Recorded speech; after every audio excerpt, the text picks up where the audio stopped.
A partir do versículo 1 mesmo. A minha é a Nova Almeida atualizada e diz assim: quando foi decidido que devíamos navegar para a Itália, entregaram Paulo e alguns outros presos a um centurião chamado Júlio, do batalhão imperial.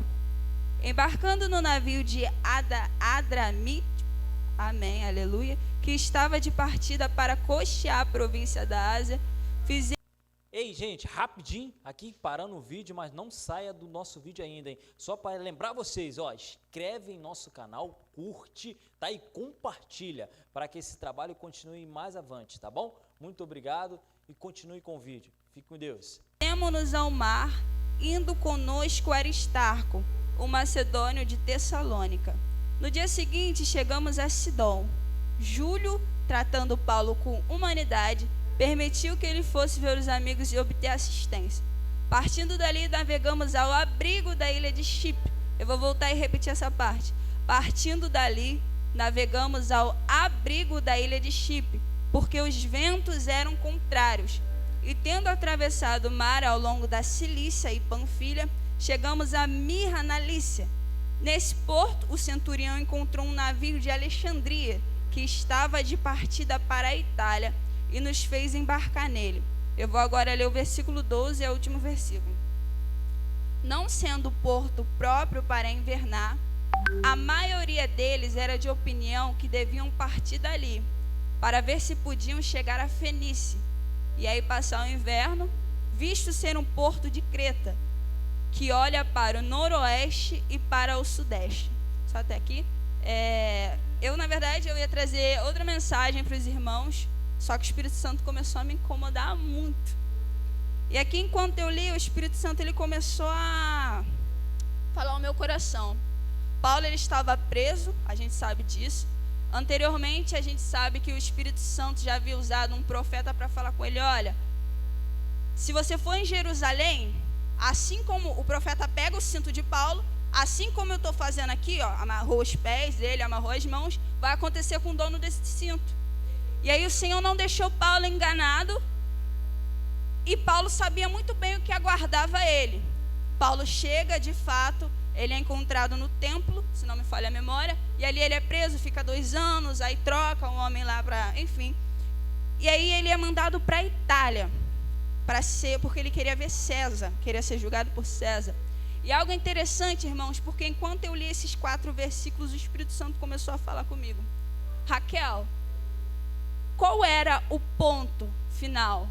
Qual era o objetivo daqueles homens? Para onde que eles queriam levar Paulo? Para a Itália, certo? Todo mundo concorda? Ele devia ir até a Itália para ele ser julgado lá. Só que o interessante é que ele precisava chegar até a Itália. Mas antes, ele sai de um navio para ir para outro. E a gente percebe que nesse meio caminho, os ventos são contrários. E ele precisa ir para um abrigo. O Espírito Santo começou a queimar no meu coração com relação ao abrigo. Ele começou a falar: Raquel, isso aqui não é só sobre navios, não. Eu estou falando que, olha só, gente, o objetivo dele é chegar em um lugar. Só que o navio a qual ele estava não conseguia trazer isso para ele. Ele precisava sair de um navio para poder ir para outro para chegar no ponto final. O que eu entendo com isso? Tem gente que vai chegar com você até determinado ponto. Porque tem gente que te leva até Mirra e o teu objetivo é a Itália. Vocês estão conseguindo entender isso aqui? Vocês estão conseguindo entender o que Deus está falando aqui nessa noite? E sabe o que eu acho interessante, Renan? É que eles tiveram que parar devido aos ventos contrários. Mas o objetivo era Itália. Mas por que eles precisavam parar em abrigo? Sabe o que o Espírito Santo me falou? Entenda que o navio não estava parado. Ele estava dando uma pausa. Sabe o que eu entendo? Que tem momento para você chegar no teu objetivo final, é necessário descansar. Tem vento contrário que vem, mas não é para você largar o teu ministério, é para você continuar mais descansando. A gente tem que aprender a descansar sem perder consciência. No versículo 12, porém o centurião, ou melhor, não sendo porto próprio para invernar. Sabe o que eu entendo com isso? A maioria estava falando assim, ó, vamos sair daqui porque aqui não é próprio. Sabe o que o Espírito Santo começou a me falar? Paulo, ele afirma, ele diz assim, gente, vamos continuar aqui, senão vai ser perigoso, não somente para as nossas vidas, mas para a carga também. Sabe o que Deus começou a me falar com relação a isso? Que tem momento na nossa vida que as pessoas, aqui era lugar inapropriado para descanso. Entenda uma coisa, era lugar inapropriado para descanso, mas o que Paulo estava falando? Vamos ficar aqui. A maioria estava falando, não, vamos prosseguir. Sabe o que Deus está falando? Tem lugar que as pessoas vão olhar para você e vai dizer, como é que ela está conseguindo descansar na tempestade? Sabe o que Deus responde para mim, Raquel? Eu faço repousar em lugar inapropriado para a maioria.